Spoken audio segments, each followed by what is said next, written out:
which is Chapter 8, Reasons of Inventory Systems Failure and Recommended Solutions. This is part 2 of our PowerPoint from last week. So we have discussed the previous topics. Thank you, Ms. Pili. So, for example, we have discussed the inventory systems failure, and then we had yung mga sample cases for your own reading. And then we also had yung IRA, saka yung ating fill rates. So after that, we have the cycle counting. So what is cycle counting? I mean, the text is very long for this slide, but in short, cycle counting is simply counting the statistically significant cross-section of your inventory frequently. Cycle counting is simply counting a statistically significant cross-section of your inventory frequently. Yung sinasabi ng third bullet, yung pinaka-importante na inventory. Hindi naman po natin mabibilang lahat ng inventaryo sa isang stock room manually. So we have to focus dun sa mga importante. Yung sinasabi nating importanteng inventory, it depends on the company. Ano pa sa kanya yung importanteng cross-section ng inventory? So this continuous counting. Pag ginawa mo raw to, it leads to the discovery of discrepancies. Doon mo malalaman kung ano yung mga problema. Siyempre, malalaman mo lang yung problema pag na-discover mo na yon. Hindi mo malalaman yun pag hindi mo siya na-discover. By catching an error quickly, you can backtrack to both the framework and stock movement of the items to determine why that SKU's paper life became different from its real life. In short, doon po natin malalaman kung saan nagkaroon ng gap yung record mo versus actual. At pag nalaman mo yung dahilan, at na-identify mo siya, then that's the only time that that problem can be eliminated. And once you get to solve the problem, it gets eliminated. Okay? And since this is a continuous process, as one cause of error after another is eliminated, natatanggal natin unti-unti yung pinakaugat ng problema, the systems begins to operate more and more smoothly.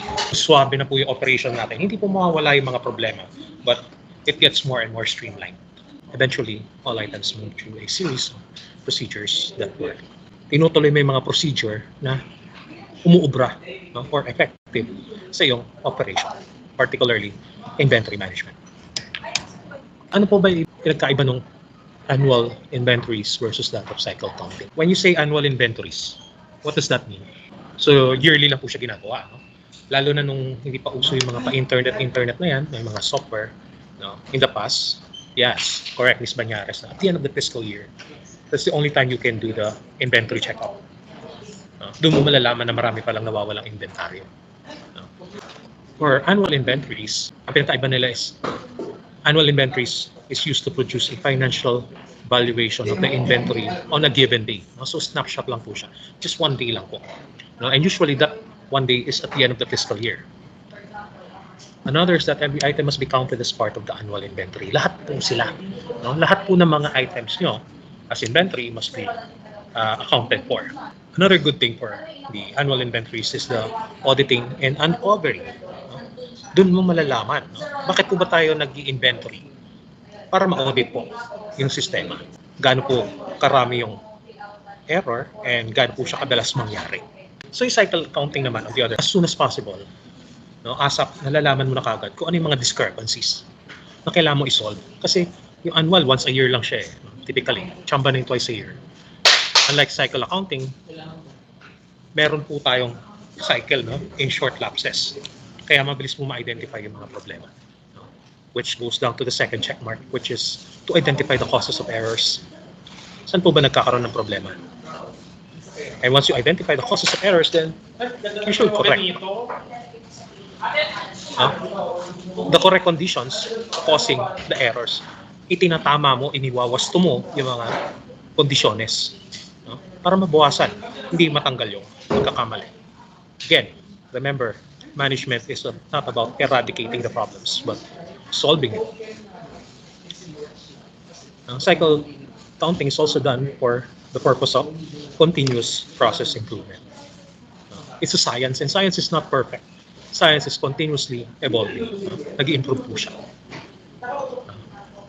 Again, because it's a science, there's no such thing as 100% accuracy. However, the minimum is 95%.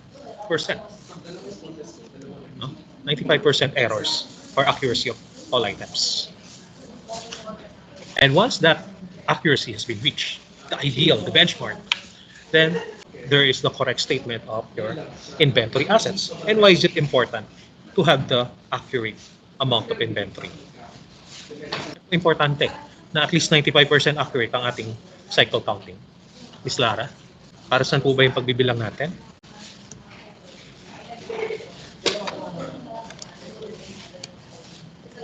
Miss Diaz, why is it important na accurate po yung ating counting ng inventory? Anybody? How about Miss Gomez? Oh, yeah, may nag-raise. Para, okay, ako, para iwas, sorry, Miss Gomez. Para iwas lugi. For tracing, no? According to Miss Diaz, it's para po matrack, sir, yung in and out ng inventory. Para exact record. Those things are correct. However, the main reason is for your record in the balance sheet or the statement of financial position wherein the amount of inventory must be at least 95% quantified. No? Para po sa mga accountant natin. And eliminate annual inventory. Kasi yung annual inventory, no, masyadong old school na po yan. No? So, perpetual na po kasi yung inventory system natin. Usually. Okay?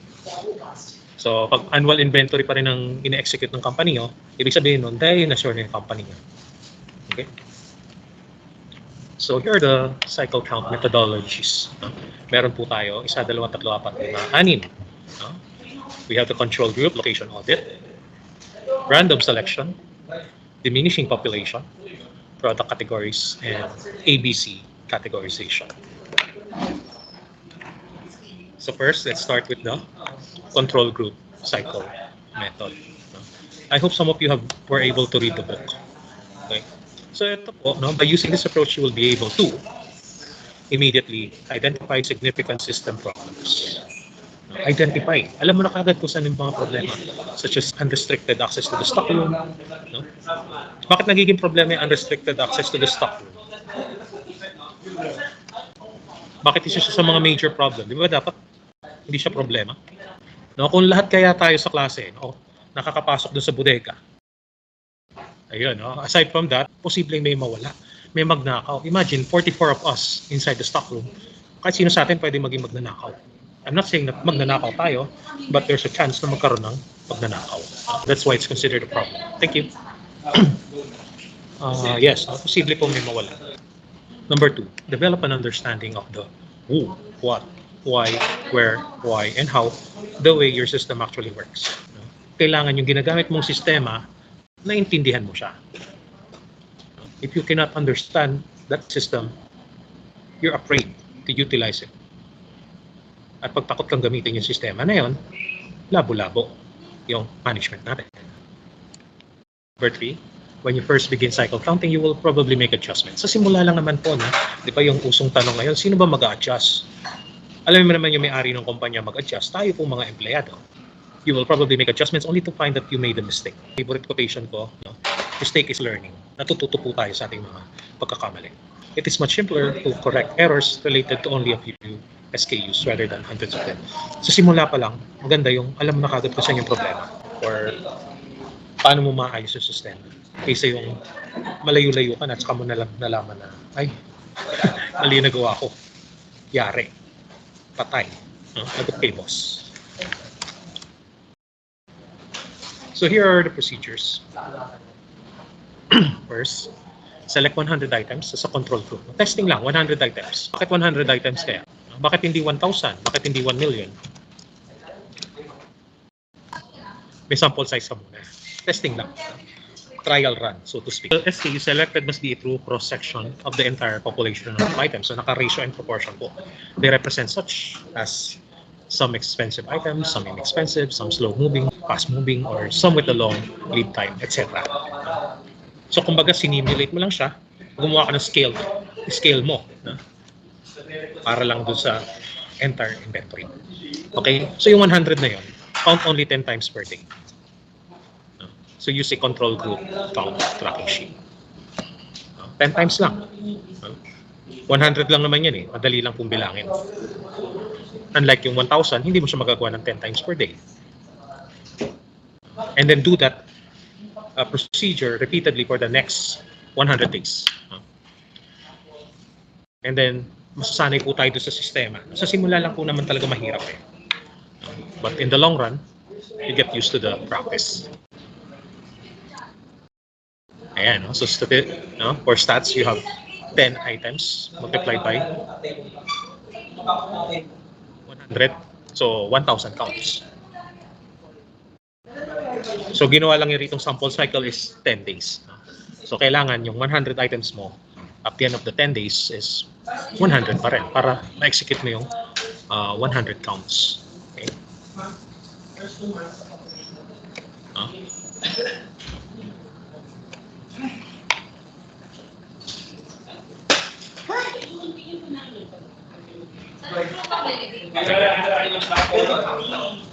So each item counted 10 times during the test. Kasi 10 days yon yung cycle natin. So you were able to count those items 10 times. So now, because you have tracked the same items over and over again, at the conclusion of your control group cycle count, you should be able to eliminate the major systems problems and have a good understanding of how overall inventory systems is working. So from small scale, kaya mo na siya execute on a much larger scale for your entire inventory and not just those 100 items. So start small, no? Start simple. Hindi yung biglang gagawa ka ng malakihang control group procedure. Sir? Sir? Yes po. So the control group approach should only be used as a starting point. No? Panimula lang po siya at hindi po siya para sa ongoing cycle method. Babala kayo dito, pila na kayo dyan. Tapos kami lang tayo. The reason for this is that the control group is not statistically large enough. No? Control group lang siya, so 100, testing lang siya. No? It is not statistically large enough to actually represent your entire inventory. So 100 versus let's say 30,000. No? Ano ba ang laban ng 30,000? No? Or ano ba yung laban ng 100 sa 30,000? Di ba? Malaki po. And now that you're ready to select a cycle count method that best suits your own organization's needs. Wala pong perfecto na cycle count method. No? Hindi po siya one size fits all. No? It's the cycle count method is based from a case-to-case basis. So hindi porket perfect siya dun sa isang organization, it doesn't mean na okay din siya sa inyo. Okay. Next, we have the location audit cycle method. Ayan, no? So dito, inaayos mo naman yung stock room. No? You divide the stock room in some logical manner. Bahala kayo sa buhay nyo kung paano method. Whether it's by rooms, by racks, by bins, and so forth.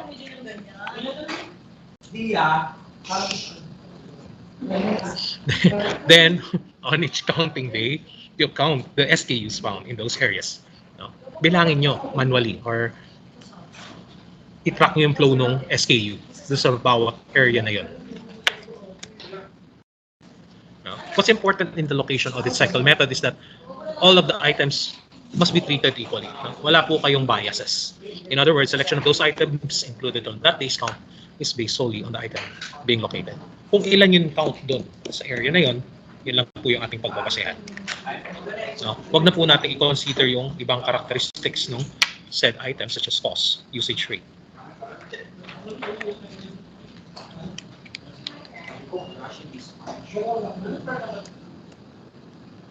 So the length of the cycle depends on how many areas are to be counted.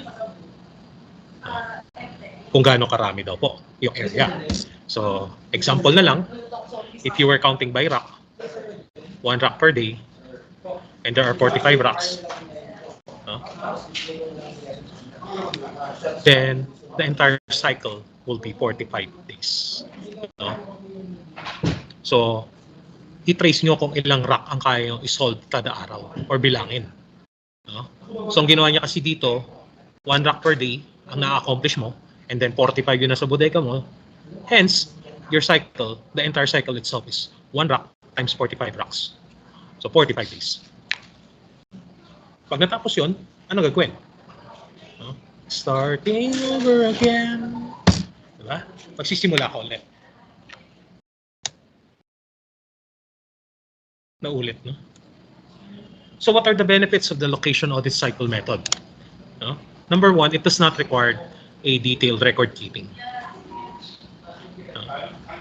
Hindi po kailangan detalyado of whether or not you have counted a specific item or the exact number of items you have counted it. No? So ibig sabihin, napakadali pong i-implement nitong counting cycle na to. No? It is administratively easy to follow. Ito yung mga estudyante ko, please. Please yung mga estudyante. Ito yung mga estudyante. Marami. Next, it serves as a double audit. No? Because you are checking the quantity of an item. No? Binibilang mo yung quantity. Also, you are checking to make sure that it is in the right location. So, hindi mo lang binibilang yung quantity, sine-check yung quantity. Sine-check mo rin kung nasa tamang location ba yun doon sa iyong facility. So, double usage. No? You're killing two birds with one stone when you use the location audit cycle method. Next is the random selection cycle counting method.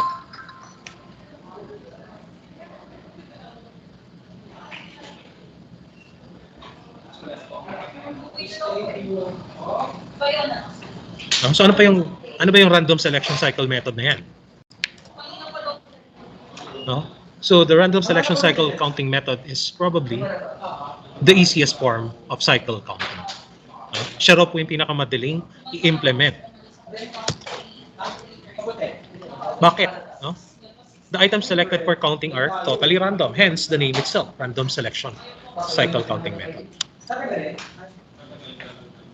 However, as much as possible, malapit-lapit po siya sa katotohanan ng mga items na meron ka. No? Meron pa ring product mix. No? Some expensive, some inexpensive, some fast movers, some slow movers, and some with a long lead time, etc. Bago pa nga itong video, 50 pesos.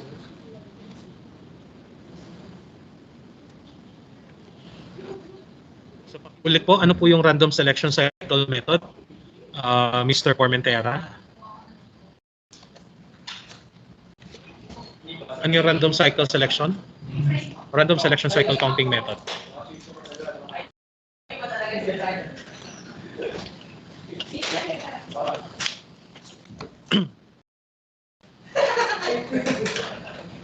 Ano na nangyari?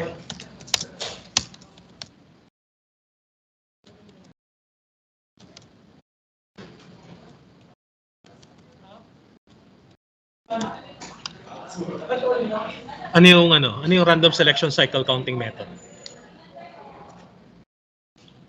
Miss De La Cruz Ginesca? Hello po. Ano po yung random selection cycle counting method?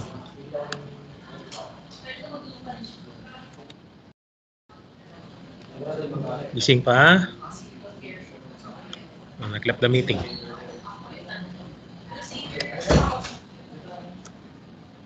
Yes, Miss Palma.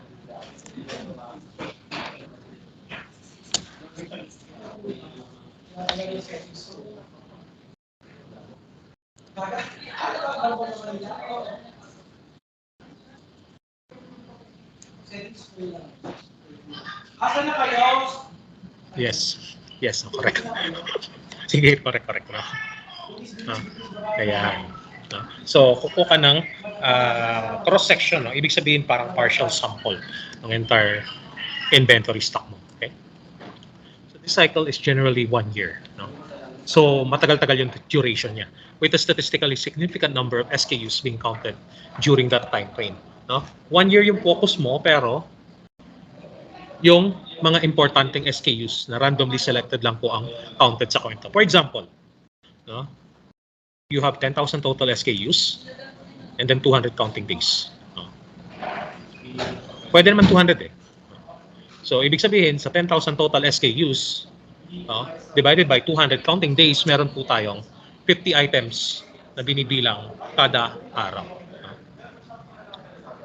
Ulitin ko, 10,000 total SKUs divided by 200 counting days. Thus, 50 items per day are being counted daily. Okay? Ayan. No? So, napakarami po nun, 10,000. No? Masyadong voluminous yung ating inventory. Marami-rami po tayong stocks. Ayan. No? So, again, all items are treated equally. Now, for the diminishing population cycle counting method, no? So kanina yung madali, no? Madaling i-implement, pinakamadali. Ngayon naman versatile. No? Why? Why is it versatile? Because it can be used as a standalone procedure or used as a part of the product category. Pwede mo rin siya gamitin sa ABC approach. No? So yung dalawang yan will be explained later. So ano po yung concept nitong diminishing population cycle counting method? One, first and foremost, to count each item in a defined population before counting any item over again. Second, pag natapos mo siya, ulit lang. Paulit-ulit lang siya technically. You begin to count all over again, and again, and again, and again. So bakit? No? The diminishing population technique ensures that all items are counted at least once. No? So lahat po ng items dun sa iyong population, lahat po ng inventory ay nabibilang po at least once per cycle until matapos po siya. Ayan. So the number of times that the total population is counted during a year depends on the time, depends on the number of items na meron ka. And how many days are you willing to count? No? Ilang beses, ilang araw po kayo magbibilang. So the larger the number of items counted per day, pag mas marami kayong items na nabibilang kada araw, mas dumadami yung cycles na pwedeng kompletuhin sa isang taon. So let's say 2 items ka lang, siguro abutin ka na isang taon. No? But if you're doing like 6 items per day sa counting, baka 2 buwan lang tapos ka na.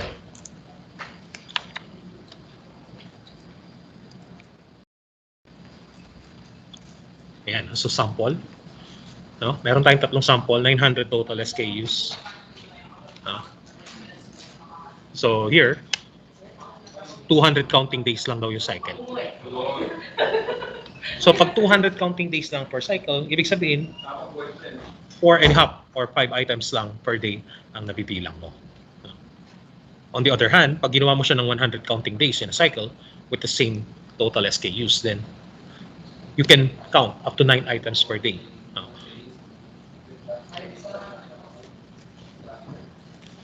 So kung 9 items per day times 200 mo, then you will have 1,800 total counts per year. And last but not the least, kung 50 counting days in cycle, 4 yung cycle na pwede mong gawin sa isang taon. No? Since 200 po yung sample. So here, 900 divided by 50, so 18 items per day po yung kaya nyong i-count. 18 times 200 is equals to 3,600 counts per year. So mas dumadami po yung total counts mo kada taon pag lumilit yung cycle. Pero para lumit yung cycle, kailangan dumami yung items na binibilang mo. So bumilis yung trabaho mo, pero dumami naman yung trabaho mo. Yan lang po.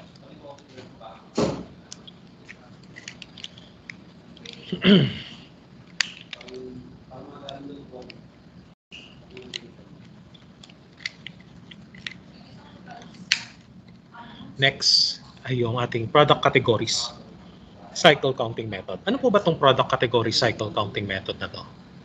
No? Again, no? Based on the name itself, ano po yung product categories?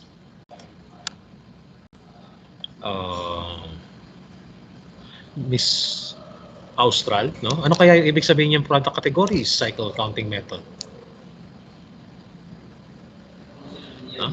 From the name itself, saan po tayo nagbabase?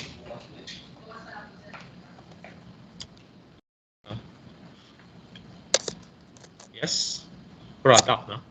as per Ms. Severo. No? In this approach, the organization decides on what categories, no? Saan category mo ilalagay yung bawat SKU. No? At para mailagay mo dun sa category na yon, then there must be characteristics. No? Depende sa gusto nyo. No? Ano ba yan? Per manufacturer or per type of use. No? So meron kang, in short, criteria.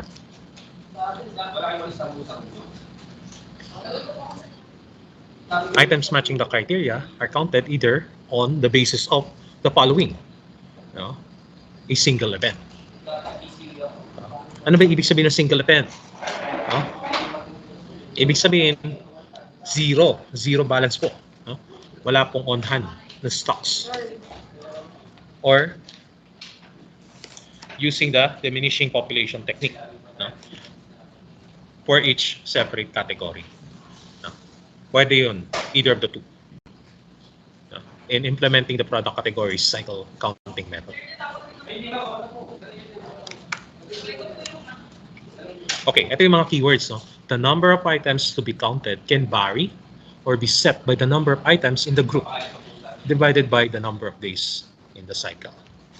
No? So, ibig sabihin yung dami ng item na bibilangin mo, variable. No? Wala pong fixed number. No? Pero, pwede mo siyang iset. No? Ikaw bahala dun sa number of items, no? Kung ano man yung meron ka, tsaka ilang days yung gusto mo sa cycle. No? Sir, ilan ba yung number of days sa cycle? Again, it's up to the organization. It can be just 1 day or kung anong araw yung gusto niya. No? Let's say 30 days, 60 days, 120, 90, no? Or once a year. No? It's up to the organization. So let's go to the, masakit to, single criteria. No? When we say single criteria, no? You should be careful of using single event. No? Kailangan po mag-iingat pag single event lang po yung gagawin nyo. No? Sa pag-define ng categories. No? Here's an example.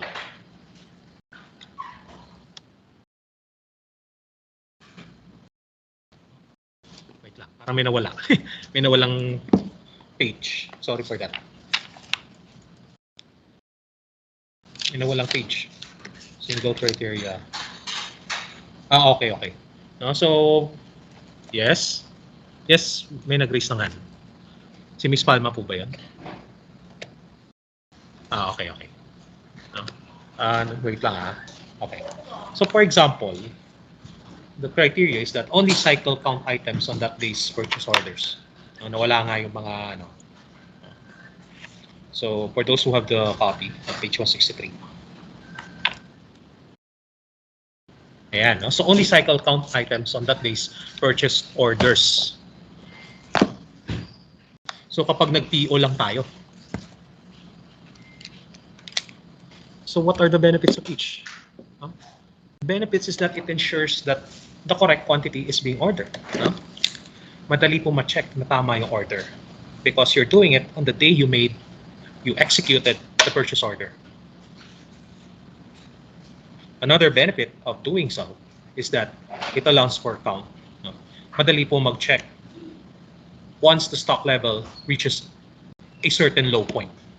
No? Pag kailangan mo na umorder, makakapag-check ka. Makakapagbilang ka kung ilan yung kulang. No? And if there's a low volume of items, that's the time na mas madali po magbilang. No? Makes it easier to count. However, there's no perfect system. No? And there's no perfect scenario. There's always pros and cons. So ano po ba yung magiging problema? No? First, yung mga fastest moving lang yung napapansin, di ba? Kasi yun po yung lagi pong i-replenish ng ating purchase order. No? Once in a blue moon lang naman po kasi yung ating slow moving. Thus, expensive but slower used items might be ignored. No? Hindi mo siya napapansin until sasambulat na lang sa yung problema, boss, wala na tayong stock. Galunggo. No? Second, a true cross-section of all SKUs won't be represented until a large part of the year will have been written and released. Especially for new businesses, hindi mo naman alam kung alin dun yung fast-moving, ano yung slow-moving. Alam natin expensive and inexpensive part.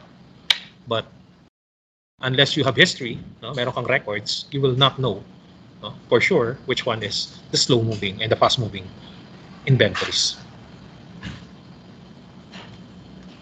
Another problem is that it ignores completely items that are not ordered during a given year. No? Nakakalimutan po mapansin yun. Halimbawa, itong taon na to hindi pa mo-order ng ganitong item, then it might be forgotten, no? Makalimutan. No? Or worse, hindi nga napapansin.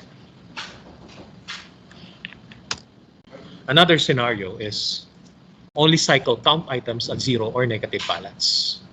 Ano ba yung negative balance? It's less item?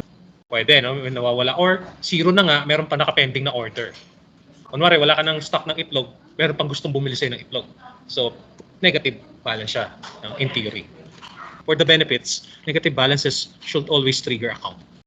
Ibig sabihin, kailangan mag-check ka na. Of course, pag zero inventory ka, items at zero should be easy to verify.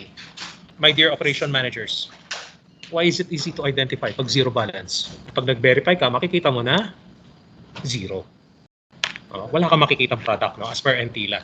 Ganon din po pag sa recording tayo nag-check. Zero po, no? Itlog, galunggong. Problem, neither of these is statistically significant and both fail to represent a cross-section. Bakit daw both fail to represent a cross-section? Probably because hindi siya yung focus or hindi mo siya lang naagapan. So you can also combine the diminishing population technique with the product categories.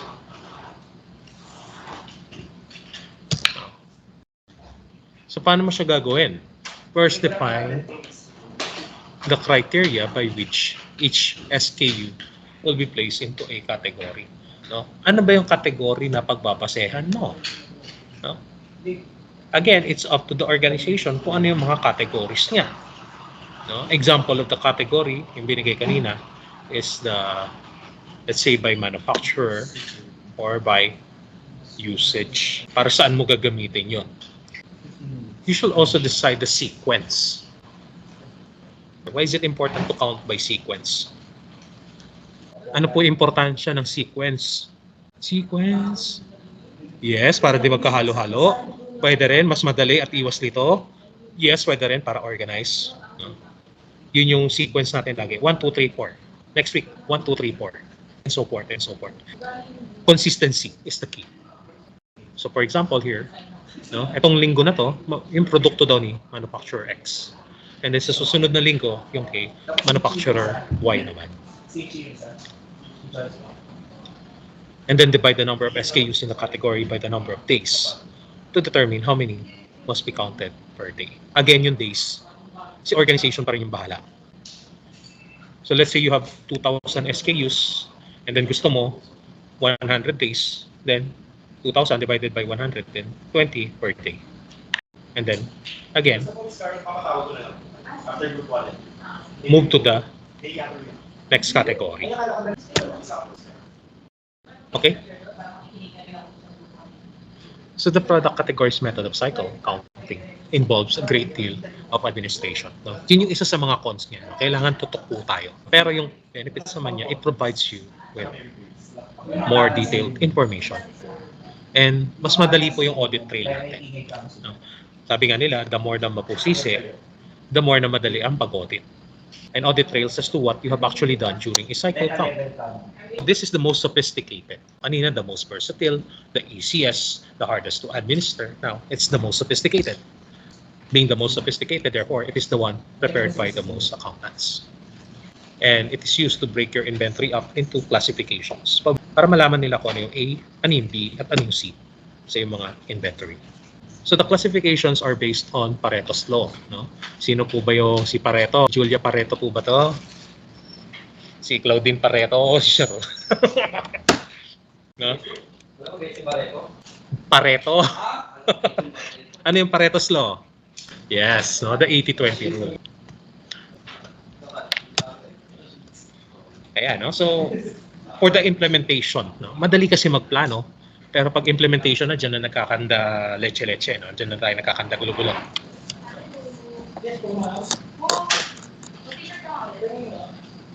So first, you must perform Pareto analysis of SKUs utilize desired criteria. So you must perform it. No? Next, doon ka mag-a-assign ng SKU mo into the 3 categories. A ba yan? B ba yan? Or C ba yan?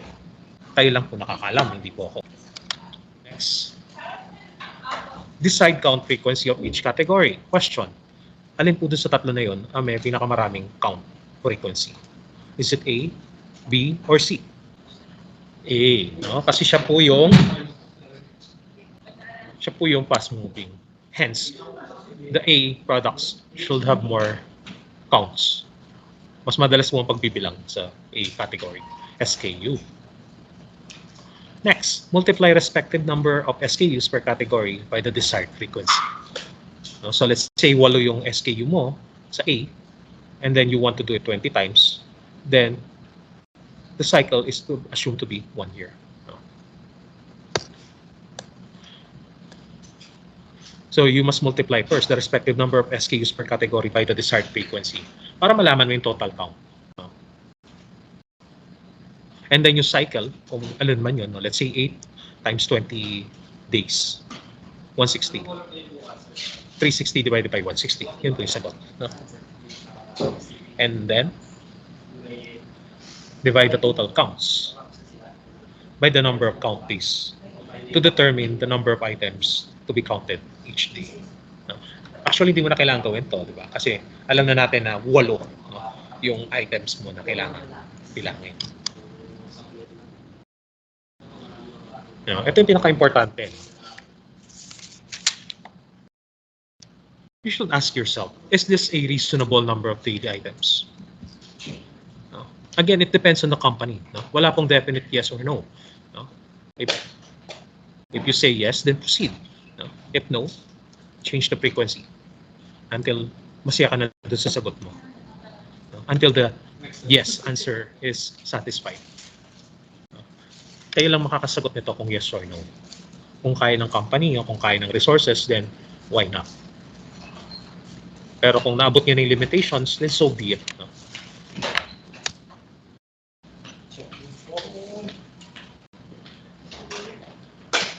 You should also determine how many items from each category will be counted each day.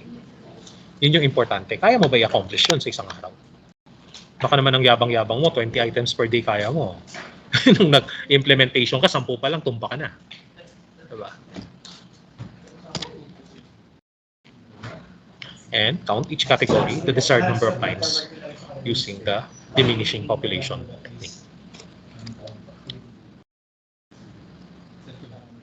Yeah, no? So how to determine the count frequency? You can count the respective categories the number of times you desire. So kung ilang beses mo gusto, it's up to you. There is no rule of thumb. Kung okay sa inyo yung number na yun, no, number of times, then why not? But if enough is enough, then hanggang dun ka na lang. No? Makontento na tayo doon sa kaya mo. Also multiply the respective number of SKUs per category by the desired frequency to establish total counts. No? Lagi mo i-assume na yung cycle is 1 year. Okay? Assume that the cycle is always 1 year. And then divide the total counts by the number of count days. 200 days per year to determine the number of items to be counted each day. Ito mo malalaman. O, sir, uwi ka na. O, hindi na itong mga to. No? Para malaman mo kung ilang item yung kaya mong bilangin kada araw. Nag-uwian na lahat. Last week maingay.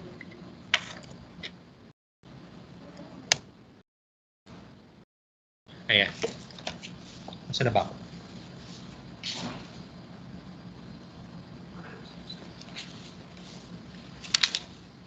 Ayun, okay. Okay. Also, to determine how many times from each category will be counted each day.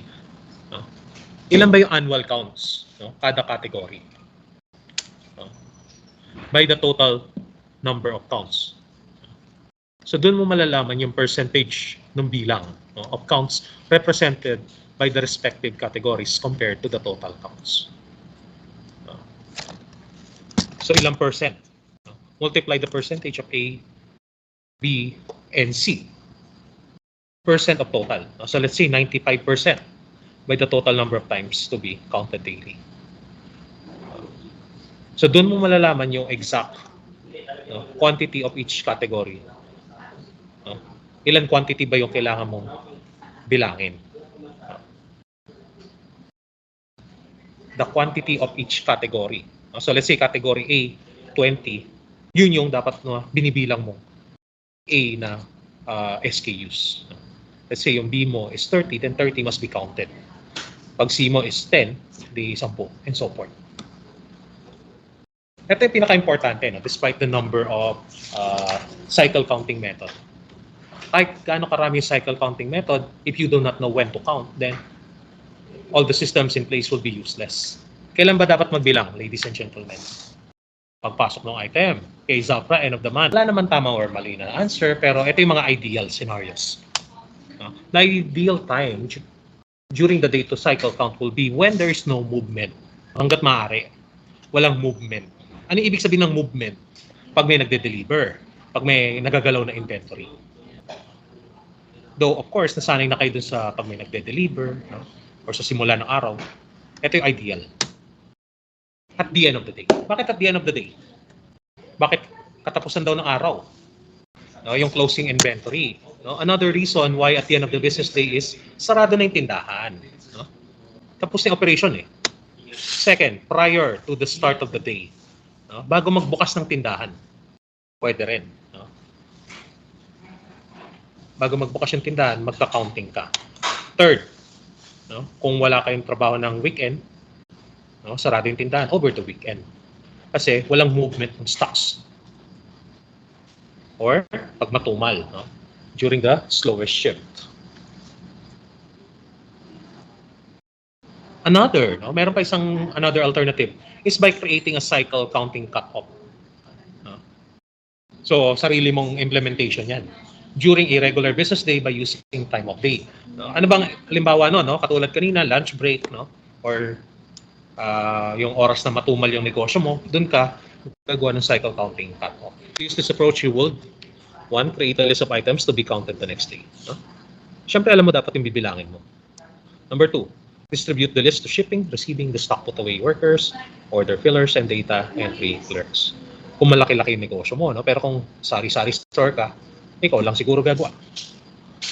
Number 3, have them all note the time of day they interacted and actually dealt with any items on your list. No? So yung mga nagde-deliver yung sagot kanina, that's another possible solution. And number 4, you now have the ability to audit back into any time frame. Okay? Last question before the end of the lesson. Sino ba dapat na magbilang? Sino dapat magbilang, guys? Last topic. Last question.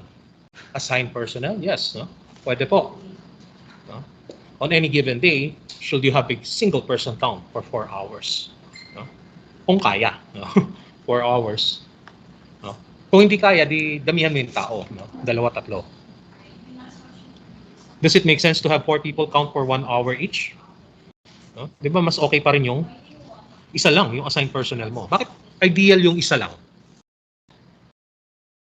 No? Bakit ideal yung isa lang? Bakit hindi pwedeng 10? Miss Gomez.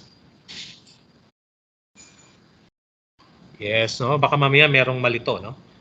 Yes, para di pa ulit-ulit, hindi magulo, yes. No? Consistency again. Yun sa operations. No? Yun po yung keyword natin, consistency. It makes sense to spread the raw counting portion. Pwede rin. No? Again, it depends. No? There are some organizations na maraming tao nagbibilang. Meron naman isa lang yung naka-assign. No? Pero kung isa lang siya, kawawa naman din. So you have to balance it out. No? Pagbabanggain mo yung quantity of people versus the time duration of counting. End of lesson.